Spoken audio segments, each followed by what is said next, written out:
Top quality और consistent performance के लिए सिर्फ सिल्वर पंप नाम याद रखना। ಮಾನ್ಯ ಮುಖ್ಯಮಂತ್ರಿಗಳು ಇವತ್ತು ನಮ್ಮ ಪಕ್ಷದ ಶಾಸಕರ ಜೊತೆ ಜಿಲ್ಲಾವಾರು ಕರೆದು ಮಾತನಾಡತಕ್ಕಂಥದ್ದನ್ನು ಪ್ರಾರಂಭ ಮಾಡ್ತಾರೆ.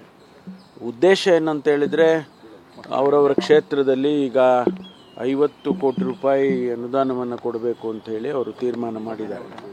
ಹಾಗಾಗಿ ಅದು ಒಂದು ಭಾಗ. ಮತ್ತು ಇನ್ನು ಬೇರೆ ಬೇರೆ ಕೆಲಸ ಕಾರ್ಯಗಳ ಬಗ್ಗೆ ಮತ್ತು ಪಕ್ಷದ ಸಂಘಟನೆ ಬಗ್ಗೆ ಅವರು ಮತ್ತು ನಮ್ಮ ಅಧ್ಯಕ್ಷರು ಅವರು ಮಾತನಾಡ್ತಕ್ಕಂಥದ್ದನ್ನು ಕಾರ್ಯಕ್ರಮ ಹಾಕ್ಕೊಂಡಿದ್ದಾರೆ. ಇದು ಹೊಸದೇನಲ್ಲ. ಹಿಂದೆ ಕೂಡ 2013, 15, 18 ಇರುವಾಗ ಕೂಡ ಮಾಡಿದರು. ನಾನು ಅವತ್ತು ಅಧ್ಯಕ್ಷ ಇದ್ದೆ. ಆ ಸಂದರ್ಭದಲ್ಲಿ ಮುಖ್ಯಮಂತ್ರಿಗಳೇ ಬಂದು KPCC ಕಚೇರಿಯಲ್ಲಿ ಕೂತ್ಕೊಂಡು ನಾವೆಲ್ಲ ಶಾಸಕರ ಜೊತೆ ನಿಮ್ಮ ಅಹವಾಲುಗಳು ಏನಿದೆ, ಕಷ್ಟ ಸುಖ ಏನಿದೆ ಅಂತೇಳಿ ಮಾತಾಡ್ತಾಯಿದ್ರು. ಈಗ ಒಂದು ರೀತಿಯಲ್ಲಿ ಈ 5 ವರ್ಷದ ಅವಧಿಯಲ್ಲಿ ಮಧ್ಯಕ್ಕೆ ಬಂದಿದ್ದೇವೆ ನಾವು. ಹಾಗಾಗಿ ಇದು ಭಾಳ ಮುಖ್ಯ ಆಗ್ತದೆ. ಇನ್ನು 2.5 ವರ್ಷ ಇರುವಂಥ ಸಂದರ್ಭದಲ್ಲಿ ಈ ಎಕ್ಸರ್ಸೈಸ್ ಮಾಡಿದರೆ ಮುಂದೆ ನಾವು ಇನ್ನು 2.5 ವರ್ಷದಲ್ಲಿ ಏನೆಲ್ಲ ಮಾಡೋದಕ್ಕೆ ಸಾಧ್ಯ ಆಗುತ್ತೆ ಅಂತ ಕ್ಷೇತ್ರವಾರು